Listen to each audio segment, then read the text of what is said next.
Giving his first address to the press today, the pontiff receiving a standing ovation when he walked into the Vatican auditorium. He told an audience of about 6,000 journalists to use their words for peace, to reject war, and give a voice to the voiceless.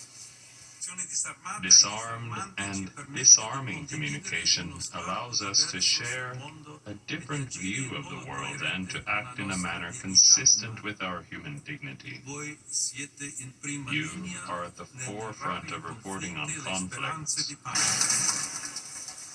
Leo also called for the release of journalists around the globe who've been imprisoned for doing their jobs. Former Governor Andrew Cuomo gets the backing of two FDNY unions in his bid for New York City mayor. The Uniformed Firefighters Association and United Fire Officers Association represent 27,500 firefighters. Union officials cited earmarking PPE for emergency service workers during the pandemic, prioritizing funding for 9/11 first responders and their families, and protecting pensions as some of the reasons for their support. Cuomo has emerged as the front runner in the race for the Democratic nomination. Former Newark Mayor Sharpe James has died. James served a record 5 terms as mayor and played a key role in the development of vital cultural institutions like the New Jersey Performing Arts Center and the Prudential Arena. His political career spanned 4 decades and ended with a federal corruption conviction. Sharpe James was 89 years old. A New Jersey wildfire that started last month, now fully under control. Officials say the fire burning in Ocean and Lacey Townships is now 100% contained. It started on April 22nd. More than 15,000 acres have burned. 2 teens have been charged with arson. Well, the Knicks are the comeback kids winning Game 4 against the Celtics. So exciting. Fox 8's Kendall Green is live outside the Garden. Fans more excited about this W, Kendall. Excited about this W, Stephen and Tasha. Take a look at this crowd here going crazy. But the Knicks just did it. They just beat Boston 121 to 113. And the Knicks took a huge, unusual position in Game 4, being in the lead going into the fourth.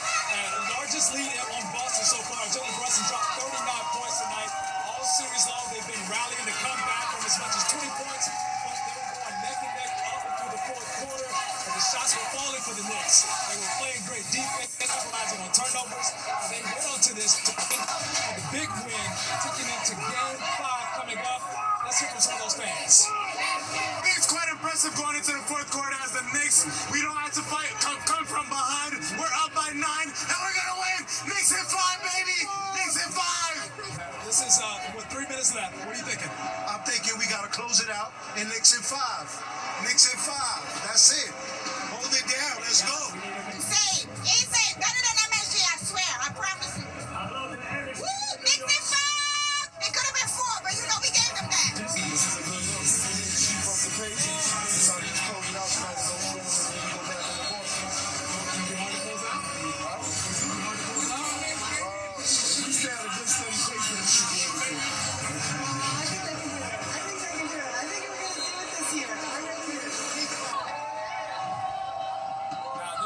Is one for the history books. Look like there's one more step left to take coming on Wednesday in Boston.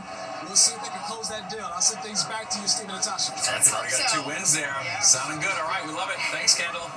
Well, don't fall for fool's gold. A spike in gold buying is prime time for scammers. The do's and don'ts of investing in the precious metal. And no cars allowed. The MTA reveals a new route just for pedestrians and cyclists.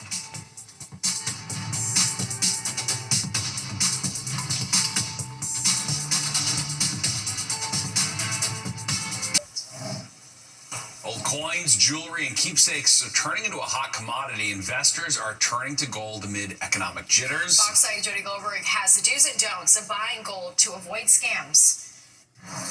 Check your drawers for gold coins or grandma's old chains. This is all marked 14 karat. And then ask yourself, at around $3,200 an ounce, are they worth more than the sentimental value? The last 6 months, it went up $800 an ounce. The last 60 days, it went up $600 an ounce. Right there, you have about $3,500 worth of gold. Tony Catrone of Gold Coast Jewelry and Pawn is seeing a revolving door of new faces coming in to sell gold. They're actually looking for things that they have tucked away in their drawers, some things that they inherited that they're not utilizing, and it's a lot of money just sitting there.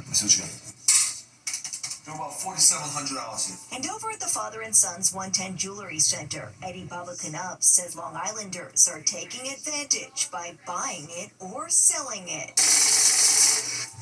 People who bought gold years back are making a whole lot of money right about now. Gold is on the tip of everybody's tongue. Now, those in the business say if you're looking to invest in gold, make sure you go to a trusted source. And if you're looking to sell it, make sure you go to someone who uses tools and a scale. If they're just eyeballing it, that's a sign to go elsewhere. Jewelry, as a matter of fact, the last 2 years became the number one gift because people realize at the end of the day it has some kind of value at any point of their lives. What's driving the price? Well, economist Dr. Martin Cantor says the uncertainty of the market. What it shows is that people are concerned about the economy, the global economy and the current economy.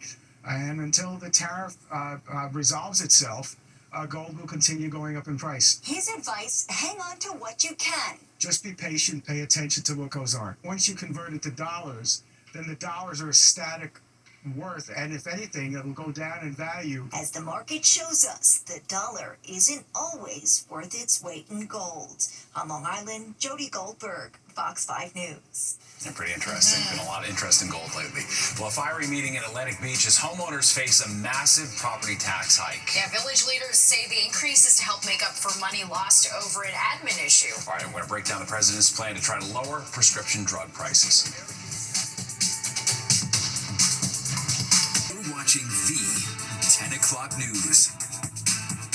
President Trump today taking action, signing an executive order meant to lower drug prices, and his team strikes a deal with China to put a pause on the trade war. Welcome back to the 10 o'clock news. I'm Steve Lacey. And I'm Natasha Verma. On top of this, the president is leaving for the Middle East today for the first foreign trip of his second term. Fox 8 Sharon Crowley joins us now in studio with what he hopes to accomplish overseas. Sharon. Yeah, he's hoping to drum up some business, and the president is on his way right now to the Middle East. He's going to be landing in the middle of the night our time. The White House says that the president also announcing today a new temporary truce in the U.S. trade war with China. The two countries have cut a 90-day deal to slash tariffs. It means the U.S. will drop the 145% tax on Chinese imports to 30%, and China reduces its tariffs from 125 to 10%. Now, the market's soaring with this news. The pause comes while the two sides are still negotiating a trade deal.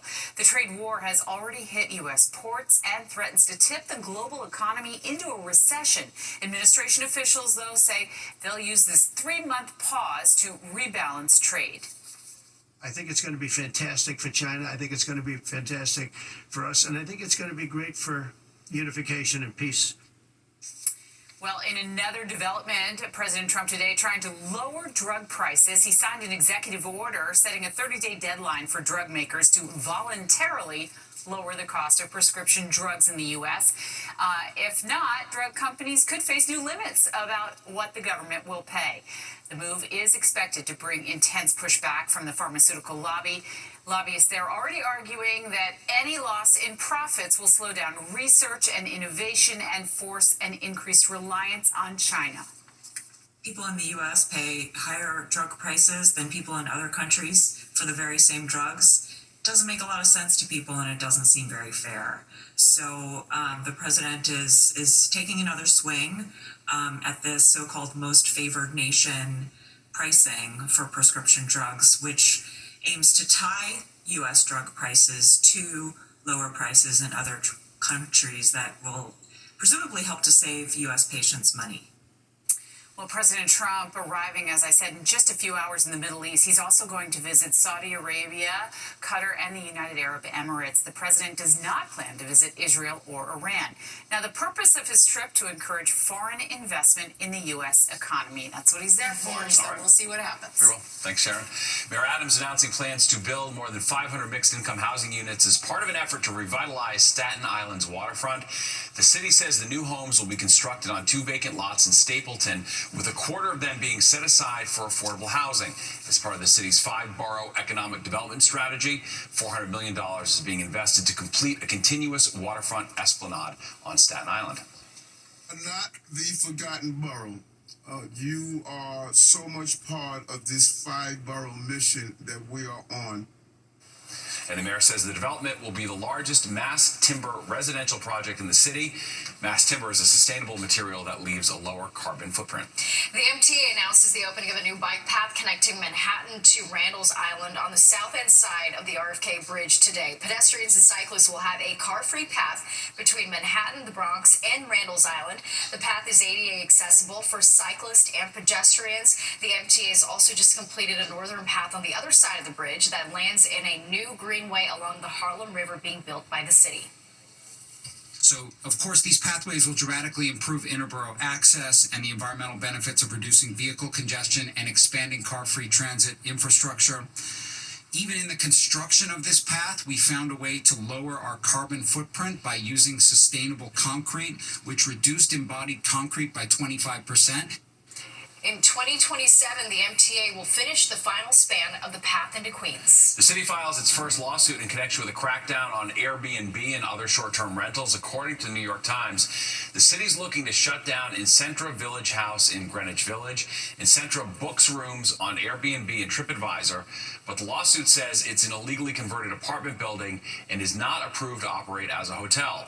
Lawsuit's part of a law which bans short-term rentals of less than 30 days unless the host is present. Homeowners in Atlantic Beach will be handing over a lot of extra cash. The village increasing property taxes by 87%. Leaders say that the money is going to fix an admin issue, but as Fox 8's Duarte Gildino shows us, residents feel the money might be used for something else. I'm probably going to have to pay an additional $2,000 on my village taxes, roughly. $2,000 more because Atlantic Beach taxes are going up by 87%, the largest hike in village history. At a packed village meeting, officials blame a county tax miscalculation that went unnoticed for years. But people who live here say it's also about a lawsuit that's become expensive and explosive. There are 1,000 residential properties in the village. So every $1 million of legal bills or a settlement costs every resident $1,000. In 2021, Chabad of the Beaches bought a former bank building in Atlantic Beach to open a religious center. Days later, the village voted to seize the property through eminent domain. Chabad sued. Through court documents, they claim the move wasn't about zoning, but rather, quote, an ongoing coordinated campaign driven by animus towards Chabad's Hasidic Jewish identity. A federal judge blocked the village's takeover, saying Chabad would likely win. But the fight didn't stop, and the legal costs soared. The board signed a settlement agreement with Chabad for $400,000. Now, since November of 2023, we've added hundreds of thousands of dollars in legal fees. City records obtained by Fox 5 show Atlantic Beach budgeted just under $50,000 for legal expenses last year. This year, more than $600,000.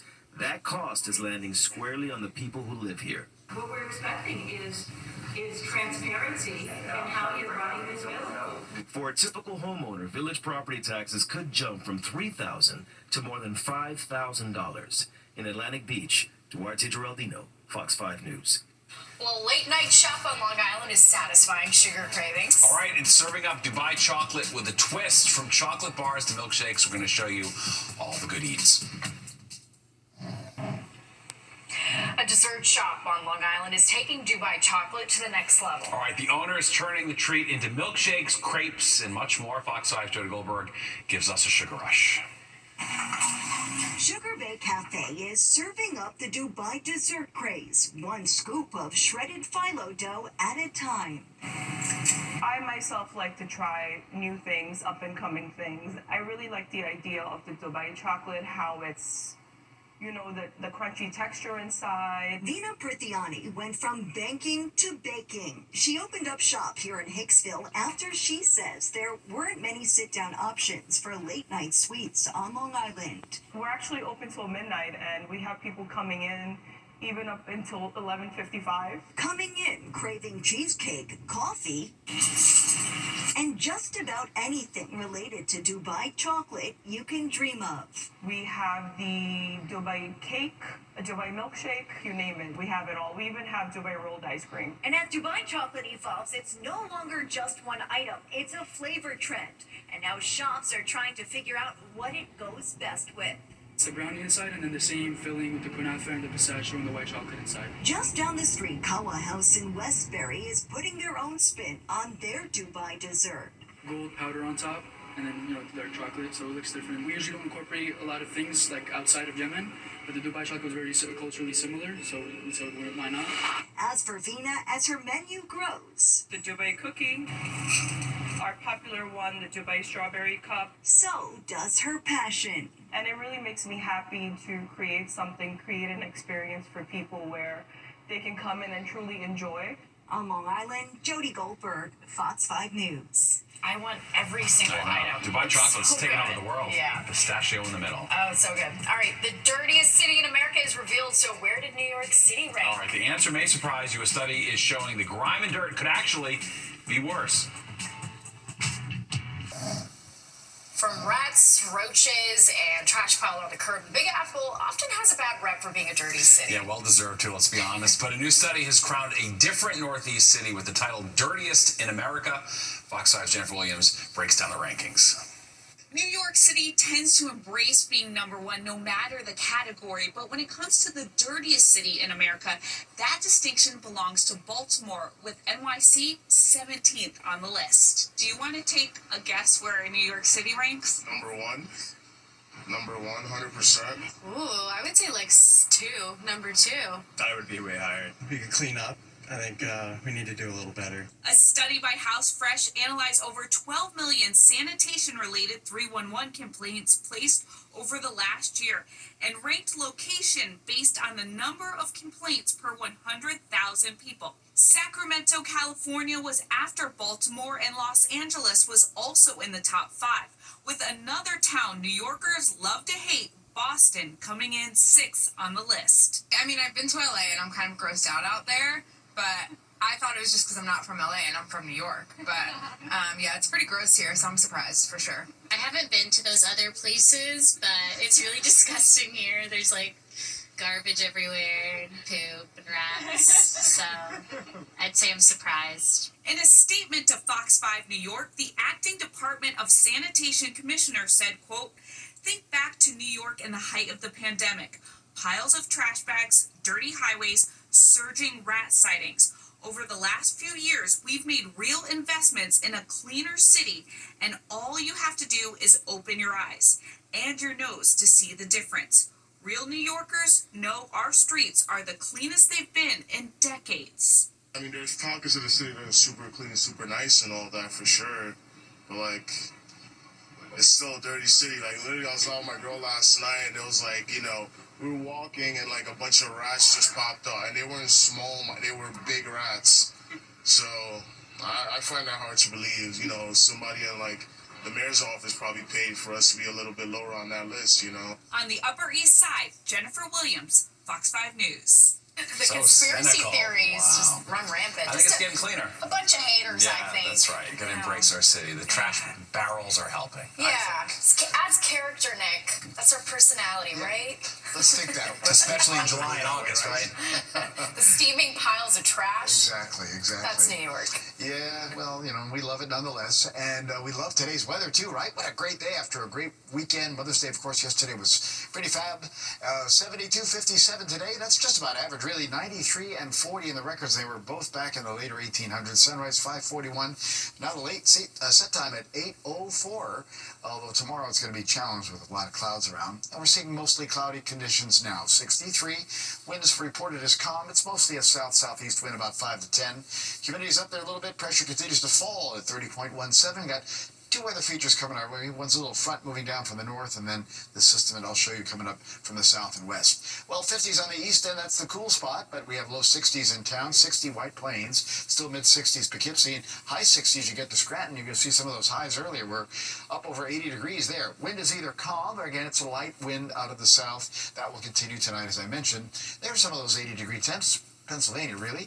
Allentown to Scranton, to even down low to Trenton, New Jersey. Then close to that, Sussex and Poughkeepsie sharing 79, low 70s in town, 60s out across the island, and really through the northeast, mostly in the 70-degree range like Providence, but Concord hitting 81. High 70s, Albany, Westford along the thruway. 83, Philadelphia today. Cleveland sharing in on the 80s, but oh, look at that little cool spot. Charleston, South Carolina. Beckley, West Virginia. Charleston, West Virginia, I should say. Beckley, West Virginia.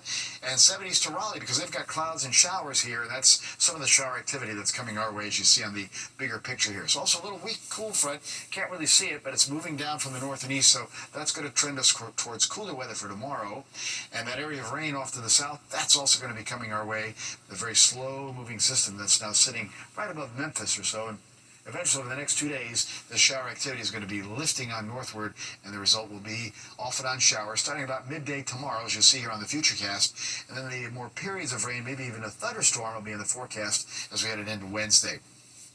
All right, out the door in the morning, a lot of clouds, maybe a little patchy fog, 50s north and west, about 60 or just above in the city, and 50s out across the island. Then as we get towards tomorrow, here's now the 2 o'clock timestamp. You see we do have showers now that have taken over.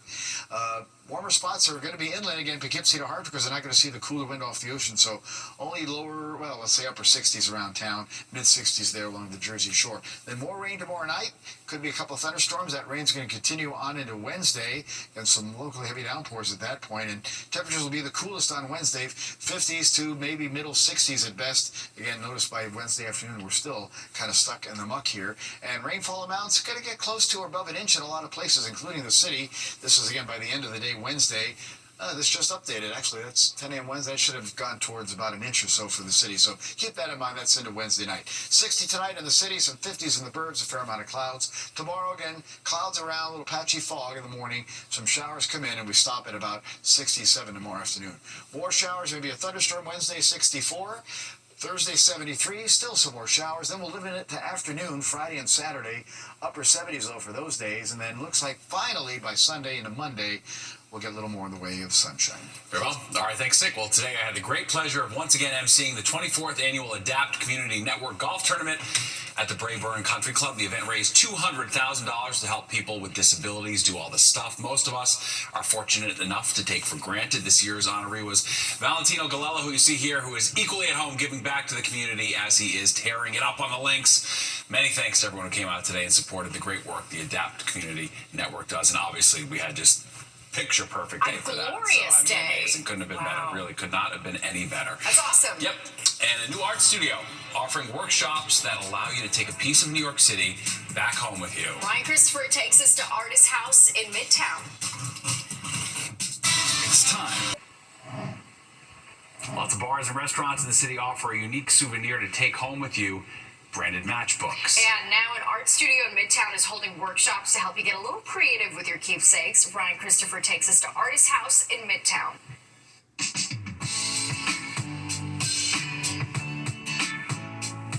Originally, this is a co-working space for artists. I am an artist myself, and I was looking for a studio space in Manhattan and couldn't find it, so I decided to make a co-working space for all artists to come together and do their craft and meet other artists and connect. Now a workshop space, Artist House in Midtown offers Matchbook Shadowbox classes hosted by Matthew Perlman for art lovers and people looking for a fun night out in the city. It's giving a bit of a vision board. No, it's perfect. But I like how orderly it is, but also, are you going to put something there? Or? So I'm going to have this now like staggered. When I was designing the space, I wanted some decor for my studio, and so I commissioned my friend to make me this piece behind me. And I approached her, I was like, we should be doing this as a workshop. So we started kind of incorporating it into our normal programming on top of all the co-working and studio space for the artists.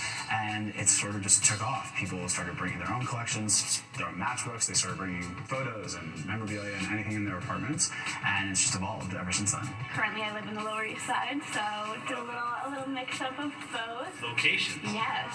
That was great. I love it. I love it. The classes last about an hour and a half to 2 hours, and you'll find hundreds and hundreds of matchbooks to choose from, mostly sorted by color. A lot of restaurants, since we started going viral, have been sending us their matchbooks to promote it. Matchbooks, pens, coasters, whatever they have on hand at the restaurants. And then we started sourcing a bunch of vintage ones, because personally I think the vintage ones are so cool. They tell such a different story, a unique story of New York, of all around the world, of different places. So we started reaching out to different, eBay sellers and different vintage shops and flea markets, and really just building our collection of matchbooks and accessories. Whether your design is color coordinated or related to your favorite New York City spots or sports teams, you're able to spark your imagination and glue down your matchstick creations to the shadow box. I As someone who lives in New York City, I collect a lot of New York City matchbooks, so I definitely want to come back to have that as a theme, but today I was just really inspired by all these cool vintage looks. So we're in New York, and I'm not from Cleveland, but my fiance is. But sort of a little melting pot of restaurants we've either been to, things that I thought were cool, and then a little shout out to home and a little shout out to him. Brian Christopher, Fox 5 News. Cool. Yours would be like a bunch of fish. That's right. That's very predictable like that. All right, there's more of the 10 o'clock news straight ahead. We're going to be back after this.